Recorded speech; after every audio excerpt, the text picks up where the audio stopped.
Great. Hi, everybody, and hi, everyone on Microsoft Teams. It is lovely to see you all. Happy Monday. So today's Industrial Action Forum pertains to the marking and assessment boycott, which the University and College Union will be taking part in from this Thursday, the 3rd of March, up until the issue is resolved or the end of the strike mandate, which we believe to be the 27th of July. So we have been doing some consultation, and it would be great to share with you what students are kind of thinking. Obviously, we've tried to be explaining to students that this is a local ballot, which UCU have done, and it's all about defending jobs, job cuts and workloads. Workloads also being part of the national strike action, which they are currently undertaking. We have representatives from the university here with us today. We have Richard Rees, who is the Deputy Vice Chancellor, Education and Student Experience. Hopefully I got your title right. Just about, thank you. From HR here today. We unfortunately don't have any UCU reps here with us, but it's important to note that they are actually on strike today. So we'll have somebody tomorrow and we'll be streaming that as well. So if you want to talk to some UCU reps, you can talk to them tomorrow. So we did some consultation on social media as well as consultation on the plaza here on the Canterbury campus to get students' views on what's going. I think it's really important that you see that and see kind of what other students have been saying, and there's some written feedback in there as well. Hopefully it will kind of guide some of the questions you might want to ask, and hopefully give you kind of a taste of what's happening across the student body. So this is from our in-person consultation. We asked students to put a sticker on the whiteboard, whether they were in support, against, or in the middle of supporting the strike action.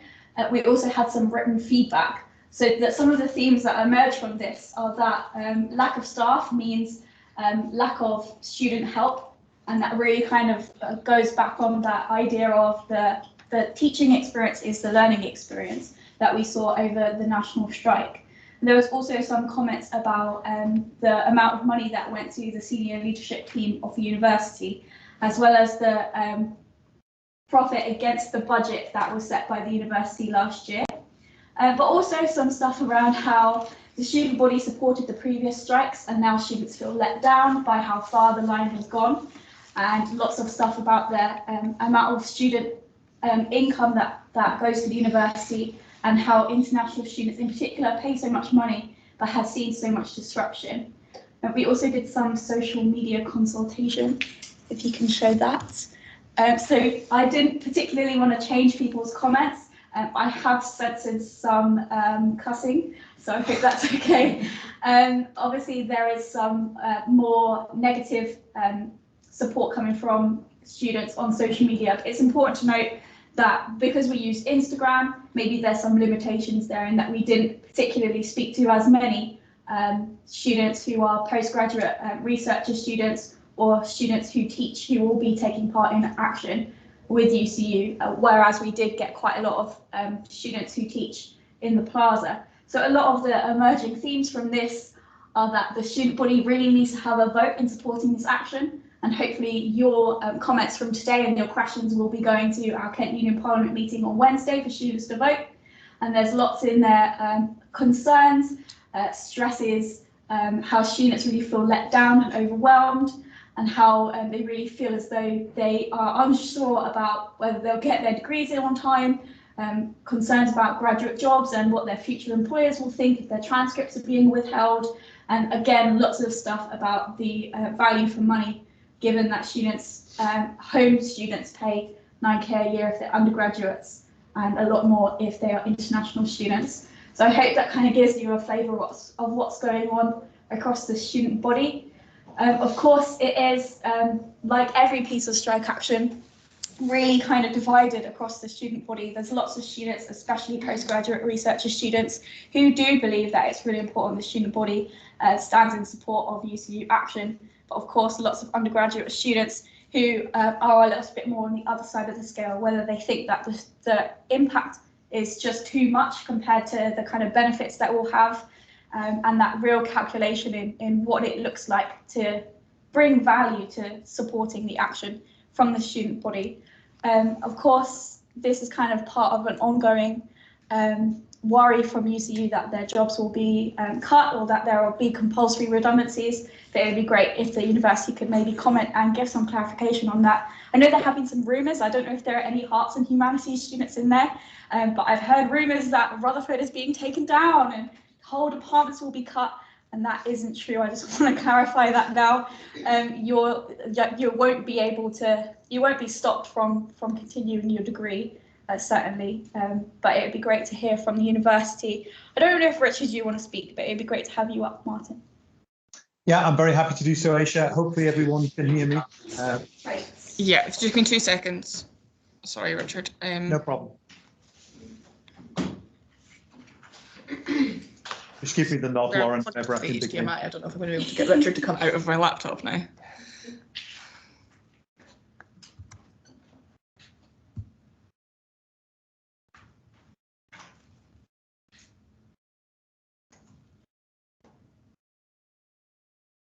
Okay, try again, Richard.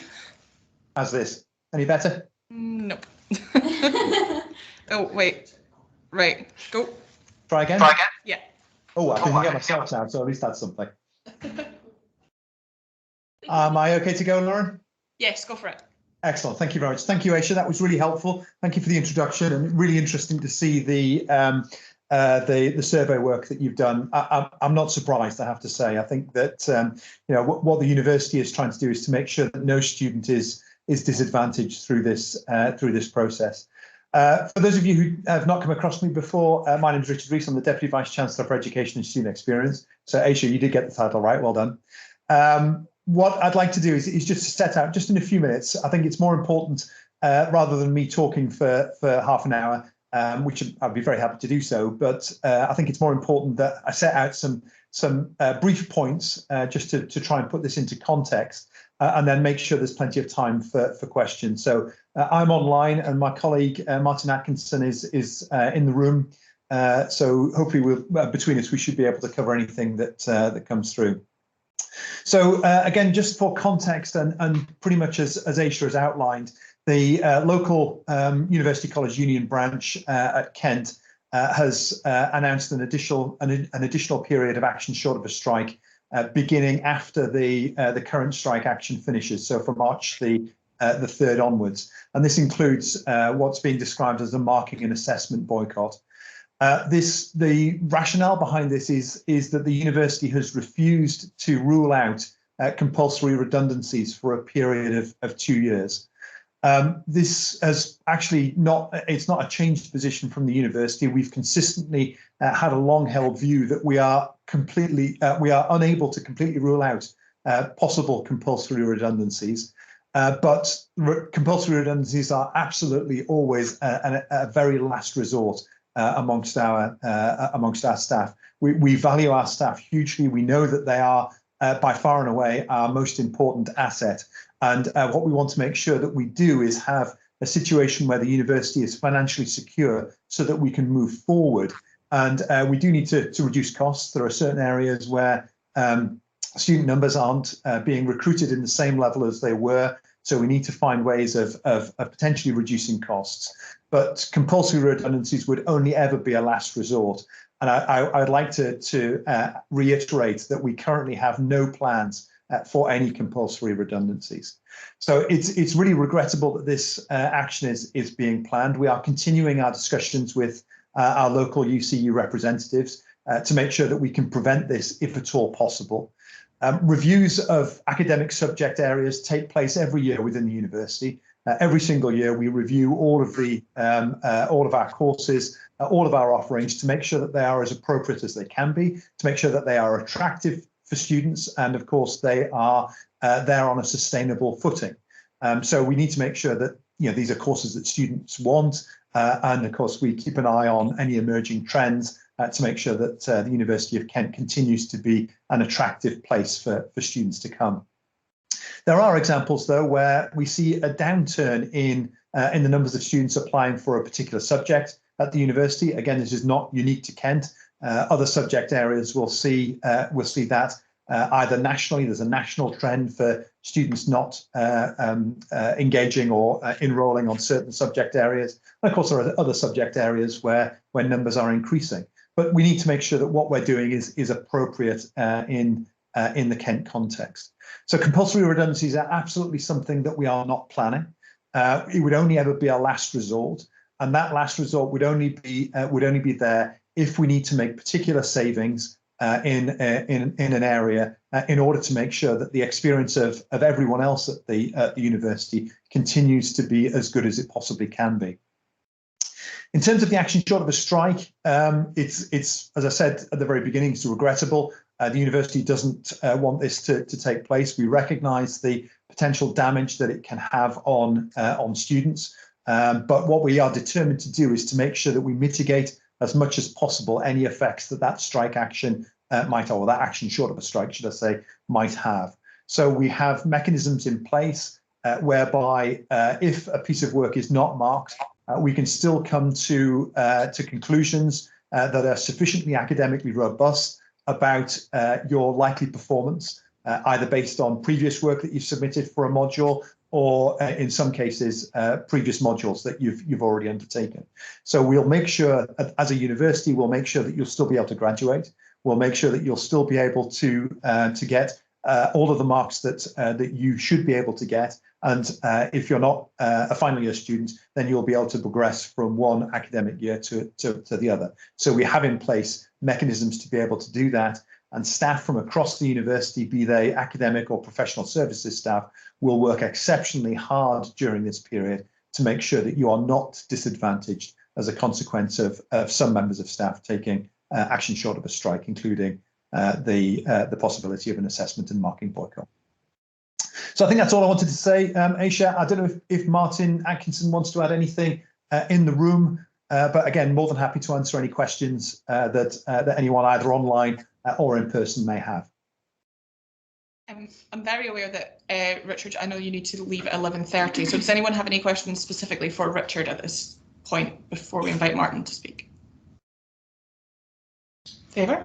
Just to say anything particularly about academic mitigation. So what do we do if there is a marking assessment, or if your work isn't marked? Anything like that needs to go to Richard, because that's a bit off of my area of expertise. Yeah. Thank you very much, Martin. And I'm more than happy to add anything that if there are specific questions on that. Great. We've got a couple in the room and then one on the call. Go ahead. I'd like to know, basically what you just said. What happens if we aren't getting our work marked right up until, I don't know, June? Does that affect our next year? How bad would it actually be? It's really difficult to say, but thank you very much for the question, because it depends on the nature of how adhered to a marking and assessment boycott would be. And I know that's something of a wishy-washy answer. It's not supposed to be, but we know in some areas of the university the current strike action is significant, but in other areas of the university it's not really being affected at all. So we would anticipate that any assessment and marking boycott would not be uniformly applied across the university. Some areas it'll be more significant, some areas it'll be much less significant. So in the majority of cases, we anticipate that we will have a full set of marks available. So exam papers will be set, coursework will be marked, and you will have marks for those and be able to progress or graduate in the usual way. If we get into a position come the exam boards in June where this still hasn't been resolved and we have some missing marks, either missing component marks for a module or potentially missing module marks, then we have in place procedures which will allow us to come to academically robust conclusions about the nature of the interruption that's taken place, so that we can come to outcomes that will ensure that students aren't disadvantaged. So you will be able to graduate, you will be able to progress from one year to the next, and we will do our very best to make sure that marks that you have on your transcripts reflect your ability based on potentially marks that you have already accrued for a particular module, or other module marks where you've already been able to obtain results. Like I say, our first priority and first goal is to make sure that we come to a mutually agreed resolution of this to this long before we get to exam time. But if we don't, then we have the factors in place that will enable us to be able to produce those marks accordingly. Great, thank you. May I just add? Yeah. That I still would then support the lecturers in doing this boycott and would be satisfied with that going that far to sort of, you know, to support. If the result is that I'm not going to see too much of an effect, but I think even if I did, I'd still probably stand with them. But yeah, just thought I'd throw that out there at the end. Great, thank you. Favour, do you have a question? Morning, Richard. Thank Hi, you. Favour. My question is quite similar to your own. I wanted to know the impact, essentially, and if final year students would be able to progress into their post-study plans. But I think you've already answered that question in a way, so thank you. We'll certainly do everything that we can, Favour, to make sure that the impacts are minimised. Great, thank you so much. Great, we've got a hand up in the call. Catherine? Hi, morning. I'm studying psychology second year. In terms of mitigation, I can't see anywhere that's covered where we have a situation, and there's certainly two of them in psychology, where in the modules we've been set essays and the lectures that would normally accompany those have been cancelled. So how does the mitigation work there, where we're still expected to do the essay, but we've not been given any taught material? So there's a range of things that the department will be looking at, Catherine. Really good question, though. Obviously, if you've not been taught particular points, then we have the ability to not assess those. So that might be one approach that could be taken. I don't know about the specifics of your particular course and the modules that you're taking, but I'm very happy to look into those further. Clearly, it depends on the level of the disruption. So again, we recognise that coming off the back of a number of strike days, 10 in February and early March, then there are a number of events that have been missed. Those can be mitigated in a variety of ways. Some staff are doing makeup sessions, so although the event itself will have been missed, there will be other opportunities for students to be able to catch up on that material. Some won't be doing that, though. If they're not doing that, then the course will take a view as to what is most appropriate to try and assess you on. So it'll be something around the material that you have been taught rather than anything that you haven't been taught. And again, there are a whole variety of different options and ways in which that can be done. So what we have is a series of options that all courses are looking at currently, depending on the level and nature of the disruption that's taken place, to try and make sure, again, our overarching principle is that you're not disadvantaged, so that we're trying to make sure that you have the opportunity to show what your academic ability is and the skills that you've acquired, so that can be reflective in the marks that you get at the end of the year. Okay, thank you. Yeah, in terms of specifics, it is the social psychology of the individual and cognitive psychology. In both of those modules, we've been set 3 essay titles for which we have to choose one of the 3. Yeah. But they directly relate to what would the taught material for that, that particular week, which we're never going to see. So if that is the essay title we were sort of interested in, we either can't do it or we're having to rely totally on self-research.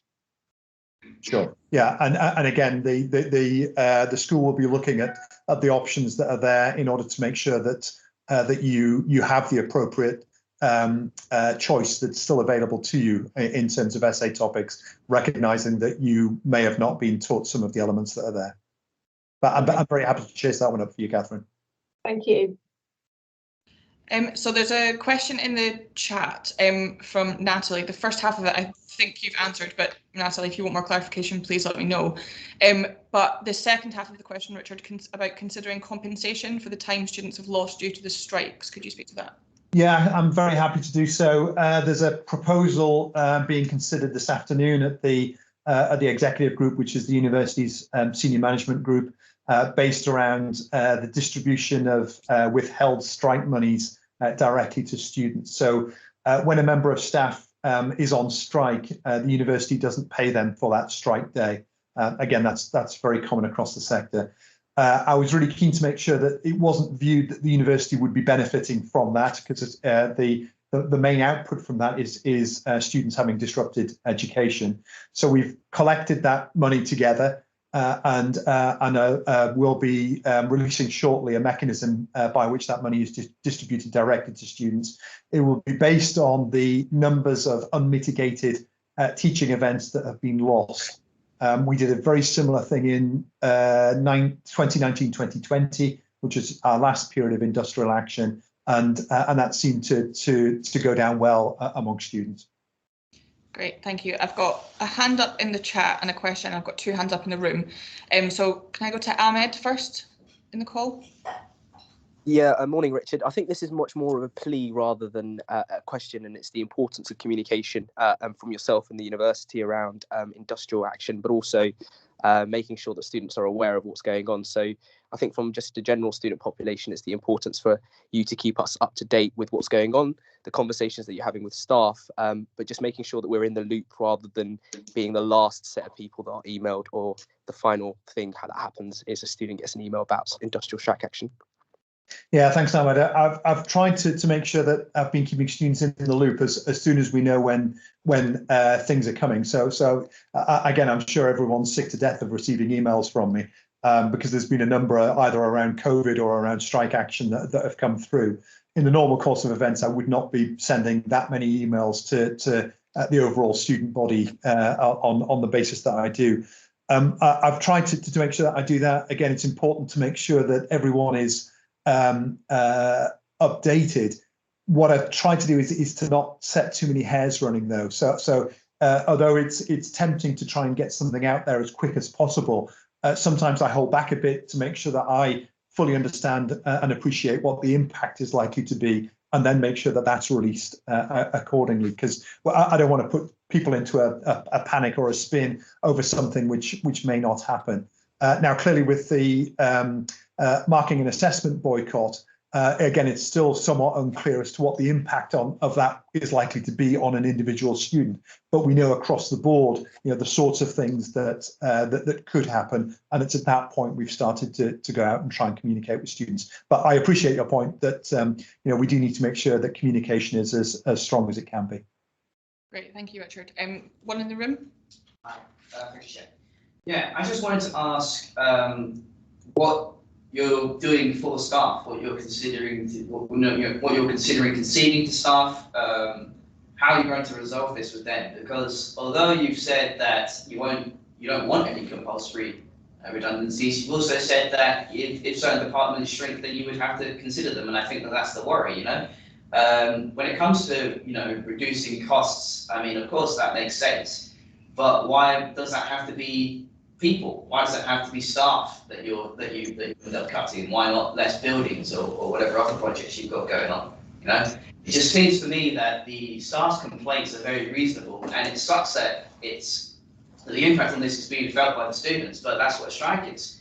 If it wasn't felt by us, then we wouldn't be putting the pressure on you, and then this thing would go on for even longer than it already has. I just think that I feel there's more that the university management could be doing just from an outsider's perspective to meet staff where they're at, because I haven't heard anything unreasonable from them, and most of them don't want to be disrupting our education. It's just that they're at threat, and a lot of them really feel it, and especially like you're talking about how some departments will shrink, and then necessarily that will mean that you'll have to consider redundancies and whatnot.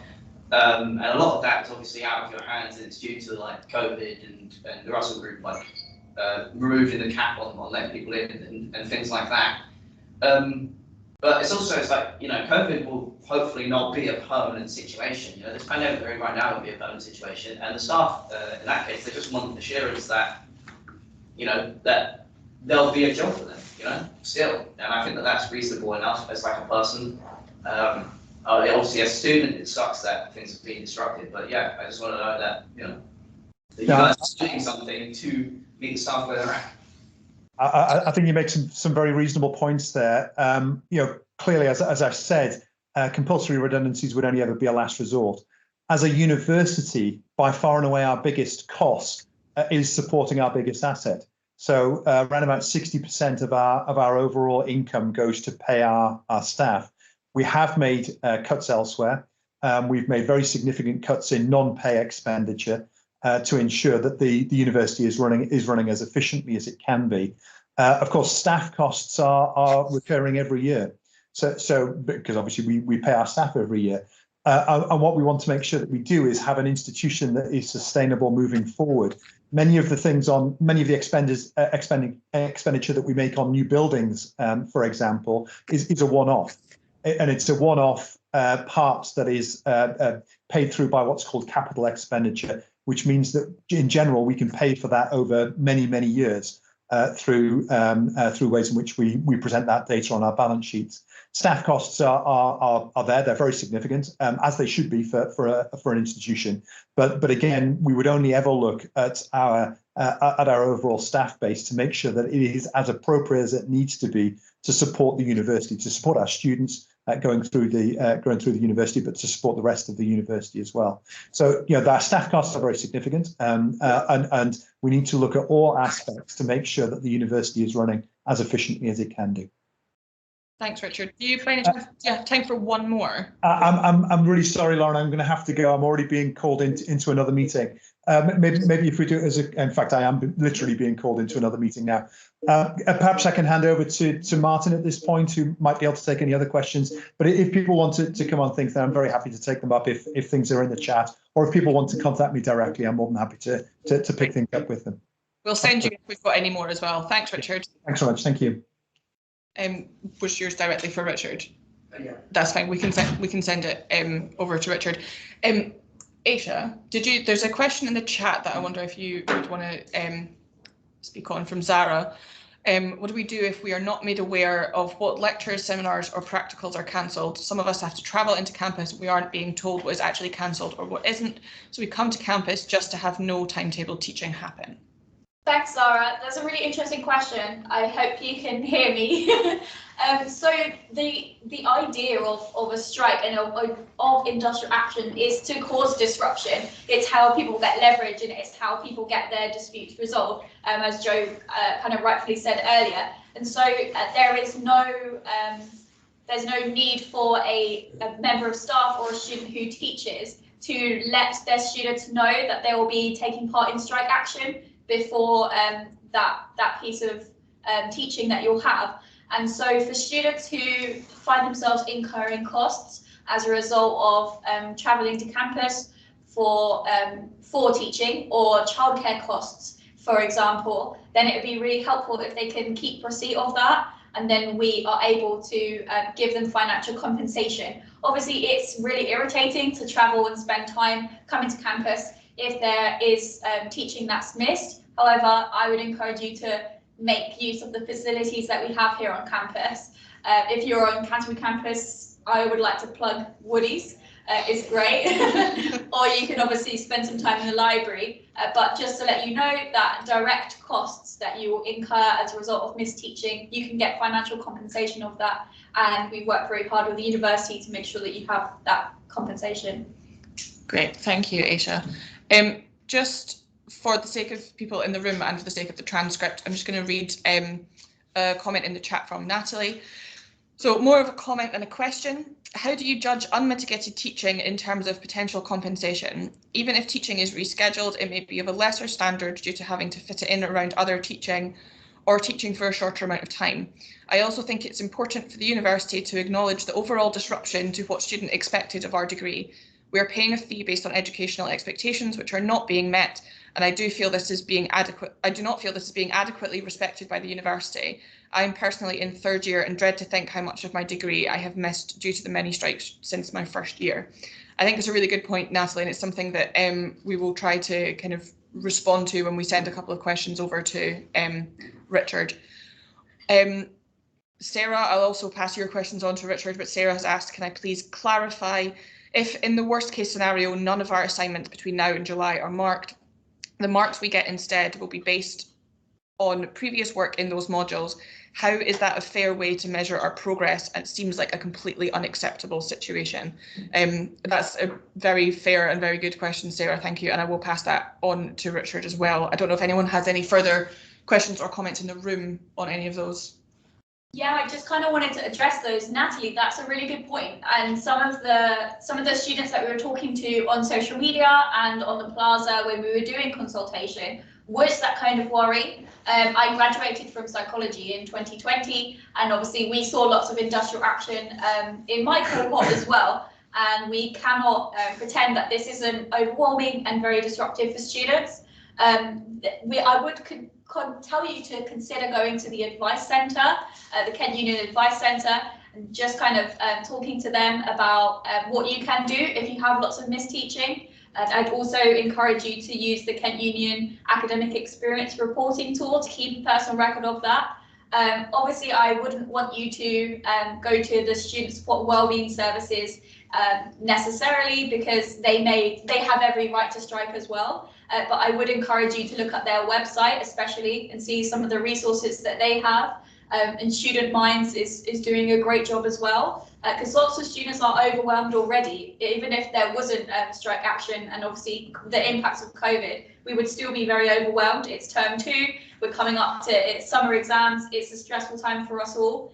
So I'd encourage you to kind of look at those web pages and see what you can do to kind of give yourself a little bit of a breather. But we are doing everything we can to mitigate the impact that it will have on students, so that we can kind of have some time to digest everything that's going on. If it's helpful for you, there's lots of information on the university's website, on Kent Union's website, and on our social media, if you're the kind of person who likes getting information to keep yourself on top of things. But of course, it is designed to be disruptive, and it is going to be an overwhelming time for lots of students. So I hope that is okay. Thank you, Aisha. Lupe has also just put 2 links into the chat, one to the advice service and one to our academic experience reporting tool, where you can use that at any time of year, but particularly during periods of industrial action, to report when the academic experience that you expected is not being met. So thank you for those, Lupe. Martin? Yeah, can I just pick up some of the points that have been raised in the room? Because I think some really important things been discussed. I think first thing is the university really doesn't want this industrial action to take place. You know, on the back of COVID and the strikes we've already had, we really don't want to see this further period of action short of the strike. And we recognise the disruption that it's going to cause, it is designed to cause. And we will do everything we can to mitigate that so that students are able to progress and are able to graduate, but also that people don't miss the learning that they come to university for. It's not just about a piece of paper at the end of the day, it's about the learning. And this industrial action, moving into the ASOS period for the local dispute from the 3rd of March, isn't strikes. So it shouldn't be missed lectures as such. So it isn't strikes. But picking up the points about why we're having this industrial action, to start with, UCU registered a dispute with us when we hadn't had any discussions about compulsory redundancies. There was no conversations going on at the time, but they wrote to us and said, we want you to rule out compulsory redundancies for the next 2 years. We hadn't announced any plans, we hadn't said anything at the time, but they wrote to us and said, we want you to rule that out for 2 years. Our response was, and is always, no business can rule out compulsory redundancies, particularly in such a complex, challenging time of change. We don't know what's around the corner, and therefore it's difficult for us to ever rule out compulsory redundancies. But compulsory redundancies are always our last resort. Once we've looked at, can we reduce maintenance on buildings? Can we reduce other areas of expenditure? We've reduced, I think, we cut our expenditure, just our normal run-of-the-mill expenditure on IT and other stuff by £14 million last year. So we've looked at all of those measures. We've tried to take all of those costs out. We've also reduced our staff costs by £17.3 million a year over the last couple of years through voluntary redundancies. So since the start of 2020, 248 people have left the university due to redundancy. 242 of those were volunteers who came forward for a termination package from the university. 6 people in that time have left left through compulsory measures, and those were, I think all of them were due to we closed an outlet in Medway, one of the catering outlets in Medway, and closed there. So compulsory redundancies aren't something we do. That's not where we are. Currently, we have a proposal to reduce costs in anthropology because we're not attracting the students in anthropology. That would that would potentially require 3 redundancies. We may find those cost reductions through other means, and we're currently going through looking at all other measures to save that money without it being redundancies, but it will be 3 staff. The only other thing that's on the table is a review of arts and humanities. And as Richard said, we conduct reviews of subjects every year. In the last 5 years, our number of students in arts and humanities has halved. And we haven't changed the staff base in that time, but we've got half the number of students. Obviously, student fees have not gone up in that time, and so our income has been fixed. But even if we have, if this year, if we have a 3% pay rise, that's £5 million extra cost to the university, a 3% pay rise. And student fees aren't going up. So we have to cut our costs to find that money. And we're cutting every item of expenditure that doesn't impact student experience as far as we can, finding every area we can reduce cost. So we are trying to do all of those things so that we don't impact the student experience and your learning, your education. And in arts and humanities, though, because we've seen such a massive shift in the UK away from students applying for arts and humanities, we need to look at what we can do to make arts and humanities sustainable at Kent for the future. Because as a university, we really believe in arts and humanities and want to offer it, but it has to be sustainable going forward. But we haven't announced any plans to change anything. We're just reviewing at the moment. Thank you, Martin. I think that's a follow-up.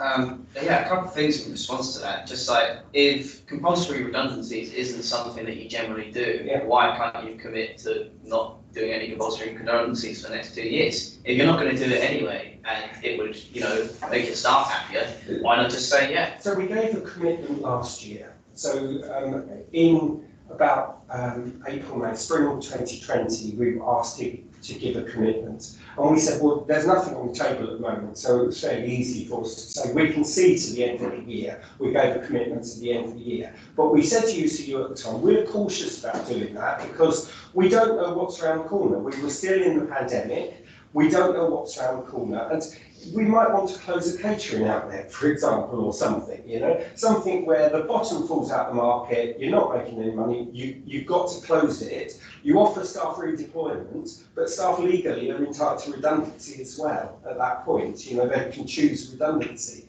And we treat all of our staff the same. We don't want to say, oh, well, it's fine for people to lose a few catering staff, but it's not fine to lose a few lecturing staff. We think everyone should be of equal value. So we're not prepared to make the commitment to UCU for the lecturing staff if we can't give that same commitment to catering staff. And so we said, OK, we can see to the end of the year, but we can't see beyond that. We're in a very volatile world where whilst compulsory redundancies will always be the last resort, if the worst came to the worst and the bottom fell out the market and we're making massive losses, to reduce in some areas could potentially save the rest of the university.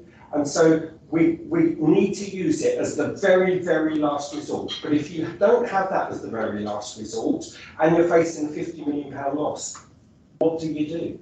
I'm not saying we are facing a £50 million loss, by the way, it's just a pluck a figure out the air. What do you do? What does any business do? And what any business does is it explores every avenue of cost reduction first, try to reduce all of your outgoings, cut that right back.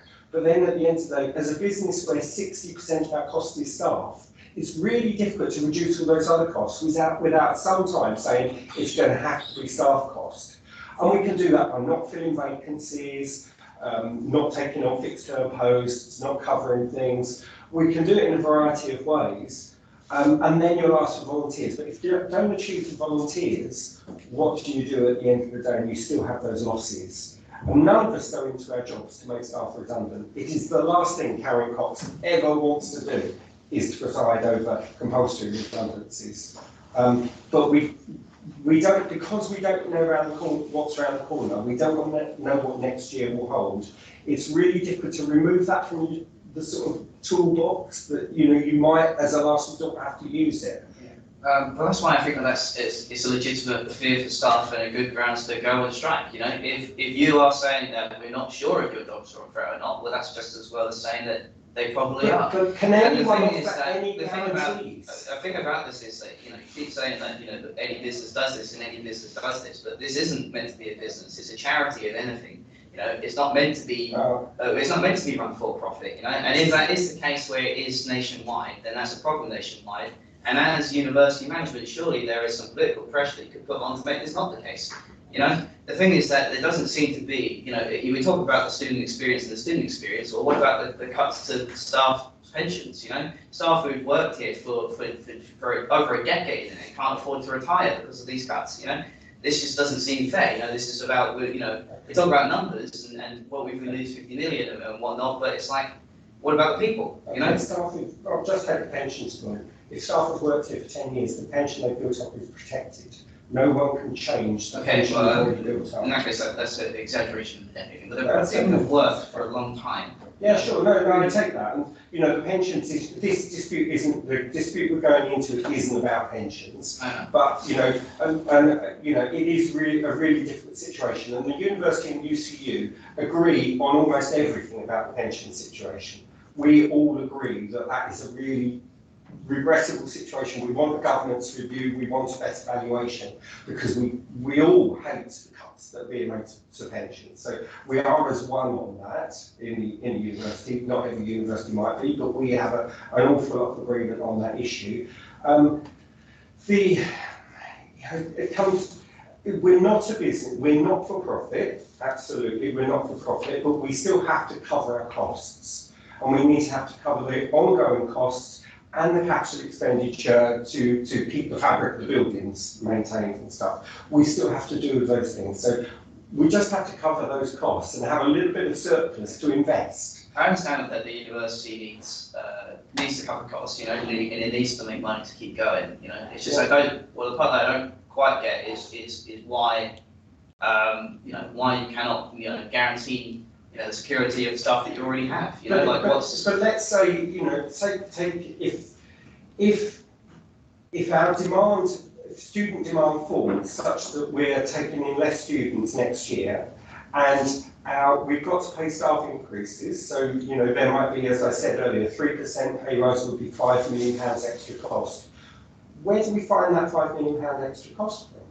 If our income is not growing because our number of students is declining and the student fees are fixed, how do we meet the £5 million extra cost to give staff a pay rise? You know, that is whilst we're not a business, the economics are very similar to a business. What we don't have at the bottom line is profit. It goes to shareholders. You know, everything is reinvested back into the university. But it's basic economics that we have to cover those costs. And if some costs are rising, our biggest single cost, staff cost, 60% of our overall cost, is rising each year because staff need a pay rise. You know, if we look at what inflation's like, staff need pay rises. That has to be found from somewhere. And we can stop buying laptops, we can stop buying, you know, pens and paper and stuff, and stop travelling. You do all of those things first. But at the end of the day, your biggest single cost is staff cost.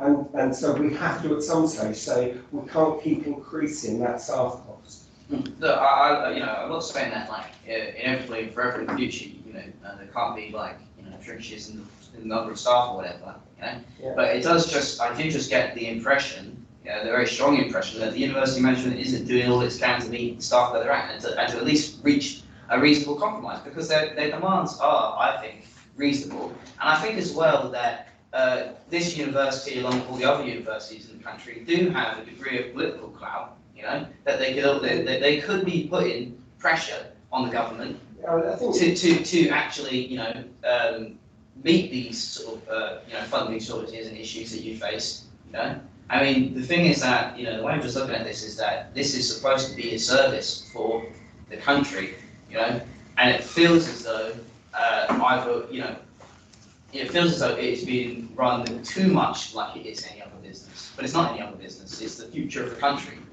You know what I mean? Yeah, but it is, totally agree with you, and the UK should do more to support the higher education sector, absolutely. We're all waiting for the Augar review, and you heard last week the government's outcome of the Augar review, and fortunately from our point of view, maybe different from your point of view, they didn't cut the basic level of student fee, because there was a fear that was going to be cut.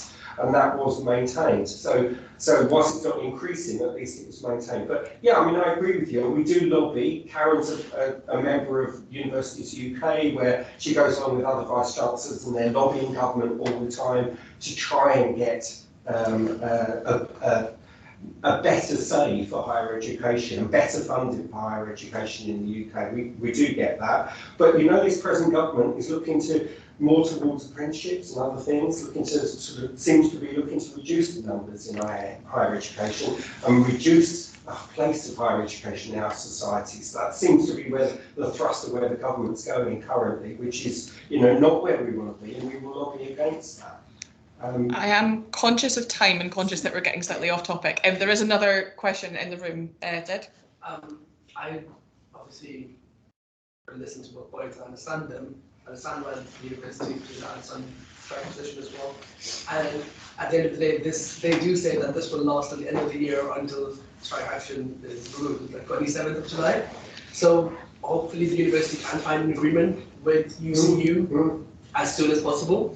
But my biggest concern, obviously, representing students, most students are facing a lot of uncertainty around this.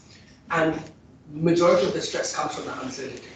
Without them knowing what's going on, why industrial action is being taken place, what the university is doing, what UCU is doing. So why is the university not communicating better in terms of actually explaining to students what they're doing with UCU and why? I think it's a really good point. I think it came out earlier that someone said about communication to students, and students shouldn't be the last ones to hear. And I think I'll take that away as a really important learning point from this, that we need to communicate more. The difficulty is we don't want to come across like propaganda from the university. We don't want it to be seen as you're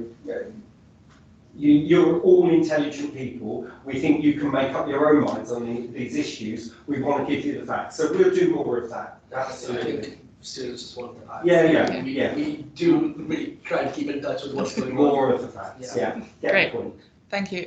Aisha, and then we'll go to the other question. Great. There's just a couple of questions on the Instagram story. One of the questions is, can we receive at least the comments for our assignments rather than the mark? And I just kind of wanted to give an indication of what it looks like to have a marking and assessment boycott. This means not sharing the results of any assessment scheduled during the boycott, including the preparation of examination board materials, the allocation of marking and moderation duties, or any other administrative tasks related to assessment or marking. So it's really, we obviously don't know what to expect. The last time we had a marking and assessment boycott here at Kent was 2005. So it's kind of like a really tricky situation that people are dealing with. But obviously we're unsure about what the impact really will be and how many people are taking part in this. They may choose to do absolutely no work related to marking, or maybe some. So it will probably change between staff. So I guess not to expect any comments on your pieces of work. That would be great. But also one of the questions is, will predicted grades account for subjective marking on coursework? And really the only answer is we're doing everything we can to give kind of academic mitigation, and we'll keep students updated on what that will look like. But it's unlikely that students have predicted grades. So maybe we'll look at some stuff that we did for COVID, and where the average was taken and you can't go below the average, but it's really kind of a work in progress. As Richard said, some of that will be discussed at executive group today, and some of that will also be going to Senate, in which there are student representatives. So get in touch with your full-time officers with kind of ideas. Great, thank you, Isha. Was there another question in the room? We'll go here and then up to. I simply wanted to add to your point about communication. I just think that it is very important for students to hear more, not from the university itself necessarily. It would help, but I think you're right, it would be very one-sided. It would probably come across a bit propagandary. Yeah. I think perhaps the student union itself could be doing a lot more, and I mean, UCU, a lot of people could be doing a lot more, because Last term, with the strikes that were taking place then, it took place just happened to take place right around a presentation I needed to give, and I got very angry about it. and that anger sort of, I mean, it was. I would say now I realise it's misplaced, I suppose, because I was angry at the wrong people. I was angry at my lecturers and my markers and that they weren't doing it, and then that encouraged me to find out more about this, and I realised actually I do agree with their reasons behind this, so I should probably be okay with it. I mean, I got a decent mark in the end anyway, so I do think there's a lot more everyone can be doing. Perhaps the university could make a statement on what it is that is going on, but I think we can't have it just one-sided. It needs to be the student union and obviously maybe get in touch with UCU people as well. I don't know how you make those things happen. It's a simple suggestion. Yeah, no, absolutely. I take that point. Another question? Yeah, lovely. So yeah, I appreciate this question probably can't be answered now, but in terms of dissertations for final years and master students, how do you necessarily come up with a grade for that when there's nothing really to go based on, really? You know, you only write one, so how do you work that out? That's probably can't be answered now. Yeah, that's a really good point, because we know that this marking assessment boycott might also include not having PhD supervision meetings, so there's really quite a lot of impact that it could have on theses and dissertations. Currently I'm unsure, but of course that's something we'll take away and see what we can do, especially where it's kind of a one-off grade. But certainly, like Richard said earlier, there you will graduate, and the university is doing everything that they can to make sure that you graduate and get the marks that you need. It's just kind of what that will look like is still a work in progress. Yeah, Can I add something to that as well? Can I just add that the strike participation, there was about 270 UCU members took part in the strike. There's 670 in total. There's about 1,000 academic staff. So the proportion of who took strike action is, less than 30%. 77 people voted in the final vote for the marking assessment boycott that starts on Thursday. We don't know. I would expect between 77 and 270 will take part in the boycott. It's not all academic staff. It won't impact everyone in every subject area. So, and the university will mitigate as far as it possibly can, because I know people are concerned. Okay, there's a hand up in the chat. I just want to check, isn't an old hand, Catherine? I don't know. I'm going to assume that that's an old hand. Okay, got one here, and then Zed, and then we'll wrap up. I wanted to ask, in terms of when the boycott happens, obviously there's a lot of uncertainty on how it's going to affect students. You don't know who's going to be the most affected, and some of us might not at all be affected. But how can we report the effects? So when it does happen, is there going to be a way where we can put forward our ideas? Because it's hard for me to say, I've been affected when it's not happened yet. I don't know if it's going to affect me. I might only have one lecturer, for example, that's taking part in it, just hypothetically. So what are you going to provide for us to essentially feedback our opinions and our effects, so we can make it clear how it is affecting us once it starts, or assuming it starts? Yeah, so you can, if you have opinions and things like that, then you can certainly get in touch with the full-time officers about that. But if you want to keep a personal record of maybe teaching that you've missed or impact that you've seen, then the best way to do that is the academic experience reporting tool. It's on our website, and if you have access to the Teams channel, Luca has put that in the chat. So that's a great way of using it, and you can use it all throughout the year, but it's been really helpful to see students keeping a record of any teaching that they've missed, so that we can give them financial compensation or find a different way to mitigate for it. Yeah. But if you have any ideas of how Kent Union can help, then please get in touch with us. Yeah. There is also a feedback form on the strike page on the Kent Union website. Anything that goes through that feedback form comes through our help desk literally directly to me, so that will actually get read and dealt with if you put stuff through there as well. And also, I assume we'll be informed of who's taking part. I assume they will. There's no responsibility. They don't have a responsibility to kind of inform. There's not a legal requirement for them to inform their students if they're taking part in it. It's sort of like the strike action. You'll know when it happens to you, which is really unfortunate and really difficult. I understand that. Will that be when it comes to us getting the grades? We'll find out. So, or will it be when we start the coursework or start the exam? Obviously, I appreciate they don't have stuff, but I just want to know, when will I find out?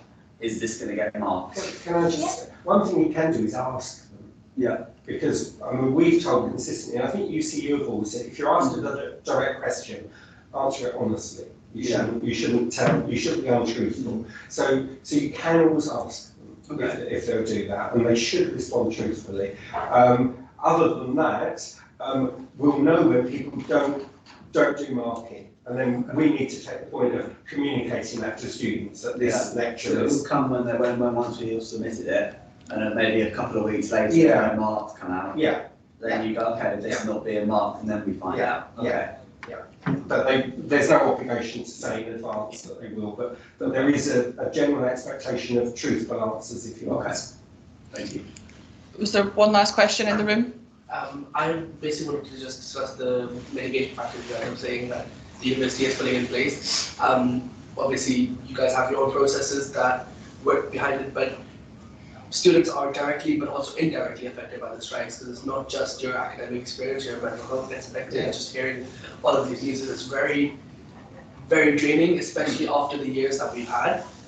For final year students who are doing the dissertation and for master students who don't know whether they will get getting marked, it's a lot of stress. And even though they know that they might graduate, how are we mitigating those things? And are we putting in a safety net policy or no detriment policy in place that ensures that they don't get a grade lower than what they've received before, like we've had during the pandemic? Because those are really important factors. It might be that they're not affected, but their mental health reduces their performance in their assessments or the coursework in the future. So we need to take those things into account as well. Yeah, those things will be, we can feed those questions back directly to Richard, but there are also things that will be discussed at the Academic Assessment and Mitigation Group, if I've got that title of that committee right. It's stuff that is being discussed there at the moment, and the solutions will come out of there. And it's in terms of kind of mental well-being during this time of extended industrial action. It's definitely something that Kent Union can and will be looking at, how we can help students in that particular area. But as we've said before, everyone in the room and everyone on the chat, please do get in touch with our advice centre, with any of the officers, with your student reps, with student support and wellbeing, whenever you have any issues during industrial action. I am aware that we've run slightly over time. There is one more question in the room. Could you pass it on to Richard? Yes, we'll be passing all of these questions on. We've had enough of back and forth. We'll be passing all of the questions and as well as on to Richard, and the recording will go live on our website as well. Yeah, I wanted to ask, and this is more of like I guess an opinion-based thing, but so university management ideally do not want strikes to happen, but they also agree with a lot of the issues prevented by strikers. So what is their proposed path forward to resolve these issues is kind of what I wanted to ask. Like you mentioned how Karen Cox is part of the University of UK. What does she stand for? What is she arguing for? What are they lobbying for as a future solution? Yeah, absolutely. I'll pass that on to Richard, because I think that's definitely there's a wider response than I assume Martin can give at the moment. So we'll definitely pass that on to Richard. So I think we'll wrap up there because we are past 12 o'clock, but thank you very much everyone in the room and on the call for coming along. If you've got any other questions, please do feel free to use our forms on our website or comment when we share this video later on. Thanks very much everyone.